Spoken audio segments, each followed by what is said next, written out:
Just finished this one up. A lot of you will recognize it. We didn't do the back, we just did the front because the back hasn't really come in yet. But they wanted the front done. So I'm guessing the back is gonna be ready in about 2 weeks when we get back here. What's up, ninjas? What's going on? It's Thunder Pumper Tuesday. Yeah, we're just go, go, go. Me and Sassy have just been knocking yards out. I tried to record, I think I recorded one, and I wanted to record a couple others, but I didn't get a chance to. But I will. We still have several more to go, and got at the church today as well, so I'll try to get some footage there.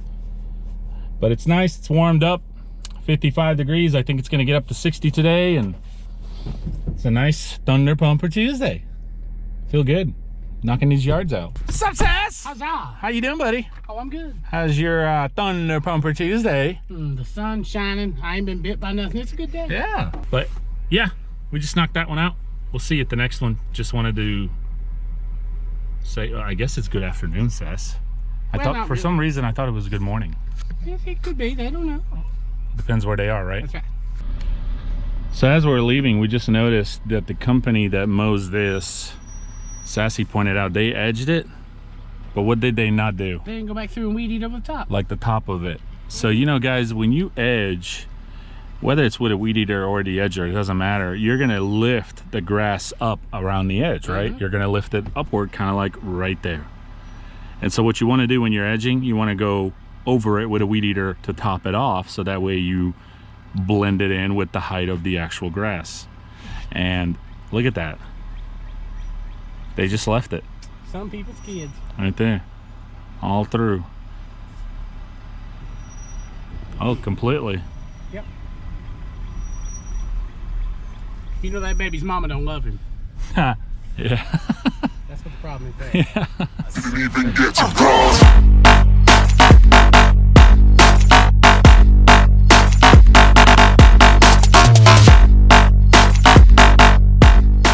They're coming in, ninjas, better and better every week.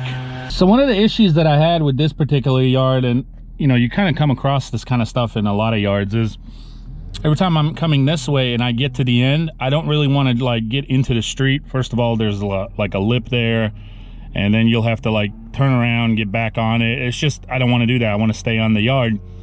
So of course I always turn, coming towards the truck, I always turn to the right, and then I'll, you know, make another line going up. But then when I finish, there's always, it seems to be like a little curve, you know, that the deck leaves. And so when you get done, all your lines, all your stripes, they seem to be like curving here at the end. Well, the way to fix this, ninjas, and I was talking to a friend of mine a couple days ago, or like, I guess a week ago, and I knew about this, but I didn't think about it at the moment. And he was like, hey, do you know how to probably fix that? And I'm like, actually I do, now that you reminded me. So when you get done, what you do is you make one more circle, kind of like when you first do when you start as a perimeter. And so when you get done completely, just make one more perimeter pass, and what it will do is it will actually straighten up any of those curved lines that might occur around the edges right there. So that's what I've done this time, and it really helped out a lot. Didn't it, Sass?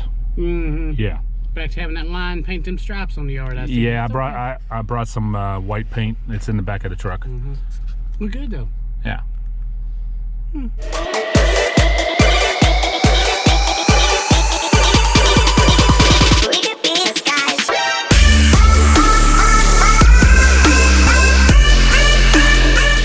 All right, ninjas, we're here at the church. This is gonna be the last one of the day. We've done about 14 or 15 of them today.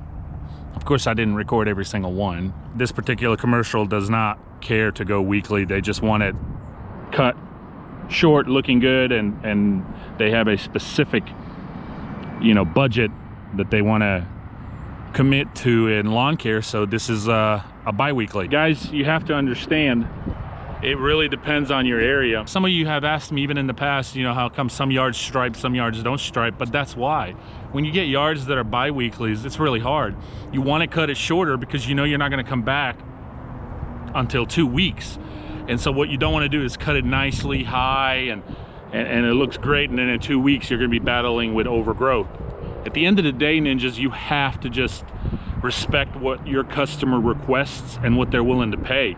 You need to make sure you charge accordingly, but if they tell you to cut it shorter because they only want it every 2 weeks, then you cut it shorter. Don't worry about the stripes. Don't worry about beautiful lawn look. I mean, you want to do a good job, make sure it looks nice and neat and clean, but as far as those super nice straight lines and all, don't worry about that. That's not, that you can't do that with every yard. You can only do that with the weekly customers who are willing to pay every week, and they want you there religiously every week, and they're going to pay the money. And so now you can cut a little higher because you know you'll be back the next week, and you're not gonna, the grass is not gonna grow a huge amount within a week like it would in 2 weeks. Most of my yards are your bi-weekly, just cut my yard, make it look nice, do a good job, and come back every 2 weeks. And you know what? I'm not turning those down. I don't care about stripes. Stripes to me don't define a company. They're nice. I love stripes. I mean, who doesn't love stripes? Come on. But they don't define a company. To me, what defines a company is loyalty, hard work, be on your word, show up on time, or show up at least when you tell them you'll show up. Sometimes I don't tell all my customers like a time frame, but I will tell them like I'll be there that specific day.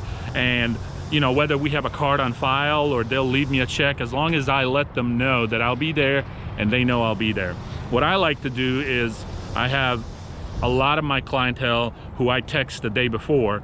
So like, for example, we'll finish the day today, I'll go home, make my list for tomorrow, and I will text all my customers and say, hey, quick reminder, I'll be there tomorrow.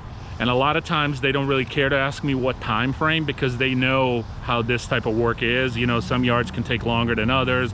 I could run into some issues that may take a little longer, whatever. But as long as I am there, and they know that, so if they're paying me by a check and we don't have a card on file, then they just leave me a check under the doormat or, you know, on the door or whatever, and that's fine. A lot of them, if they're home, then they're just going to be home all day anyway. Maybe they're working from home or something, so that's not a problem. But a lot of them that we have a card on file, I don't need to text them. We have an understanding there. Look, are you a weekly or a bi-weekly?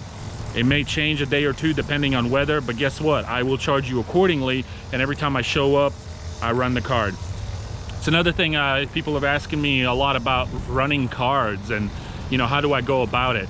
I don't run anybody's card until I pull up either in the neighborhood or at the house. So sometimes, you know, in the neighborhood, like if I have 4 or 5 yards in that particular street, or maybe that street and the street over, then I'm in the neighborhood and I'll go ahead and run all the cards for that house, for those homes in that area, because I don't need to be running each card every time I pull up the truck. Make it clear to them, look, I'm not going to charge your card until I pull up. Plain and simple. And the reason it's good to tell them that is because in case they're not home, they get a receipt instantly when you run the card, whether it be through email or text, you know, it doesn't matter. And if they're not home and all of a sudden their phone goes bling, bling, bling, you know, and they look and it goes, oh, a charge for such and such by Saving Green. Why is there a charge? Well, now they know, oh, Nick wouldn't charge my card if he wasn't in my driveway or in my neighborhood. I've been doing cards on file now for many, many years.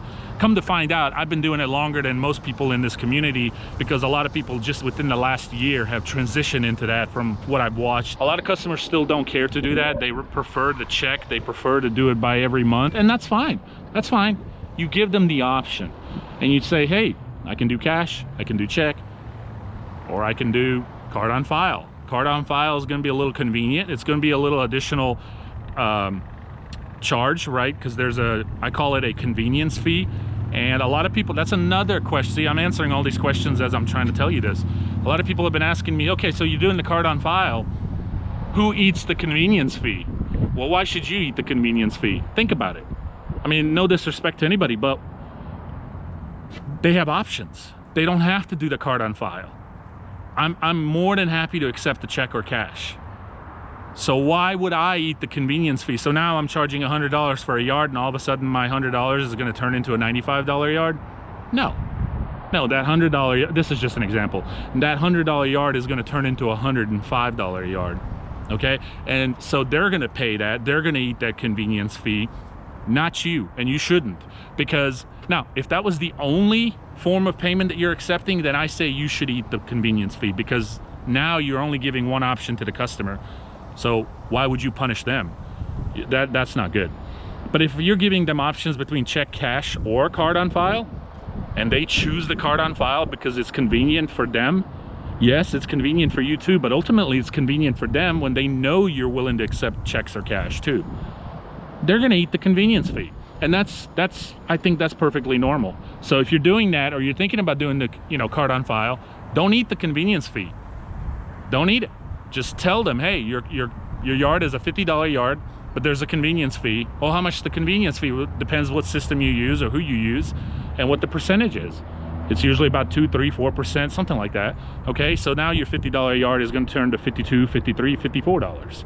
Okay, but you have to understand, a lot of customers don't care about the $2-3. They would rather just know their yard is gonna be taken care of. They would rather just know that they can trust you, and they don't have to chase you or try to remember to leave you a check or cash. Hey, you know what, $2-3, who cares? We know Nick's gonna take care of it, and then this way we also know that Nick is taken care of. So anyway, yeah, hope that answers you about stripes and cards on file and the convenience fee, because a lot of you have been really hitting me up for it, and I think it's a great topic.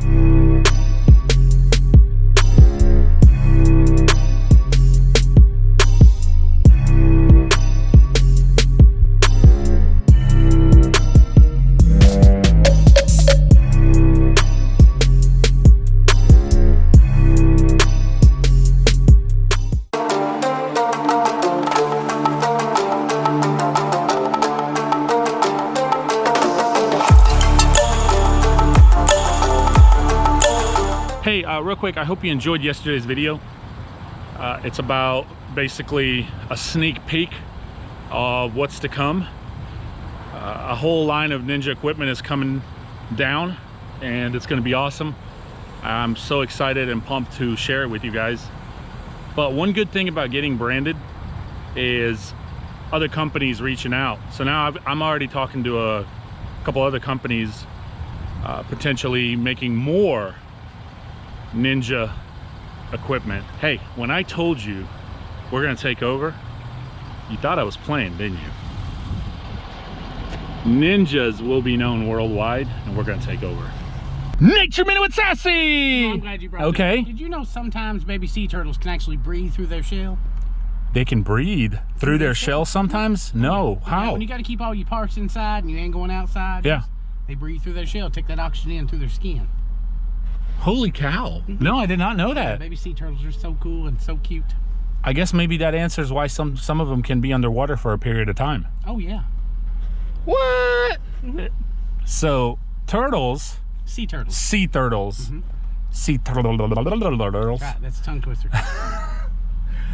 can hold oxygen in their shell, Oh, they can breathe through it. breathe through it. So explain that to me. How can they inside water? Oh, take the oxygen out of the water, soak it in through the skin. Same thing you do when you're in the embryonic sac inside a woman. You're kidding. That's right. What? Did you just know that? I didn't know. Did you know that? I didn't know that, Sass. See, that's good information to have right there. Wow, dude, that is a solid one, no doubt. I did not know that. You gotta have something special for Thunder Pumper Tuesdays. Thunder Bumper Tuesday. Got to have something special. Boy, that is a special one. That's right. Thank you, Sass. Learn something every day. Oh yeah, anytime. Wow. What's tomorrow? Tomorrow's Whack a Granny Wednesday. Whack a granny. We're going to be whacking some granny yards tomorrow. Nothing but hardcore cock sucking on a Whack a Granny Wednesday. Wait, what? Clock sucking, C-L-O-C-K. Oh, clock sucking, yeah. Well, you do that every day, Sass. Oh, I know. I'm getting good at it though. Them grannies, they love to talk. Peace.